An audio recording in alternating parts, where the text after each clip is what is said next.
Hey guys, আজকে আমি কোথায় চলে গিয়েছিলাম এসব মজার মজার খাবার এনজয় করার জন্য। তা জানতে হলে চোখ রাখতে হবে পুরো ভিডিওতে। হ্যালো গাইস, আসসালামু আলাইকুম। আমি বর্ষা আবারও চলে এসেছি আমার পেজ থেকে। আজকে আমি চলে গিয়েছিলাম চট্টগ্রাম কাজীডোরে শপিং ব্যাগে অনুষ্ঠিত শেফস টার্মিনাল ফুড ফেস্টিভ্যাল 2025 এ যা চলবে 6, 7, 8 নভেম্বর পর্যন্ত। এখানে ছিল দারুণ সব আয়োজন। ফুড ফেস্টিভ্যালটি শুরু হবে দুপুর 12টা থেকে এবং থাকবে রাত 11টা পর্যন্ত। এই ফুড ফেস্টিভ্যালের আয়োজন অনেক গ্ল্যামারাস ছিল এবং ছিল চট্টগ্রামের ফেমাস আবুল বাবুর্চির ওরস বিরিয়ানি।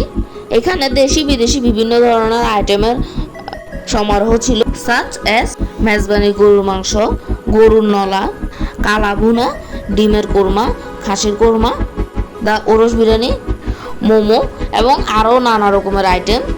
আমি গিয়েছিলাম সেখানে দুপুর 3:30টার দিকে। গিয়ে দেখি প্রায় অনেক ক্রাউড ছিল।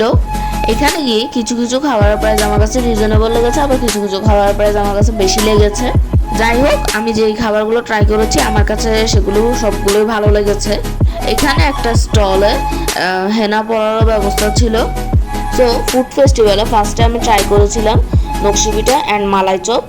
নকশি পিঠাটা অনেক ক্রিস্পি ছিল এবং সুগারগুলো ভালোভাবে সোক করেছে। মালাই চপটাও অনেক সফট ছিল।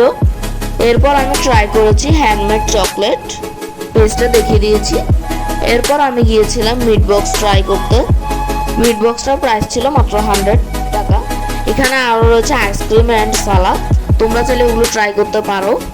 আমি ট্রাই করিনি, আমার আসলে সময় ছিল না, এজন্য। এরপর আমি নিয়েছিলাম ওরস বিরিয়ানি এবং মেজবানি গরুর মাংস। এগুলোর টেস্ট মোটামুটি ভালোই ছিল। এখানে ফুড পারচেসের পর একটা র্যাফেল ড্রয়ের সুযোগ ছিল, সেটাতে আমিও পার্টিসিপেট করলাম।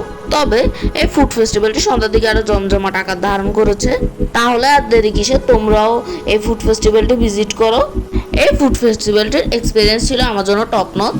For next stay tuned with me.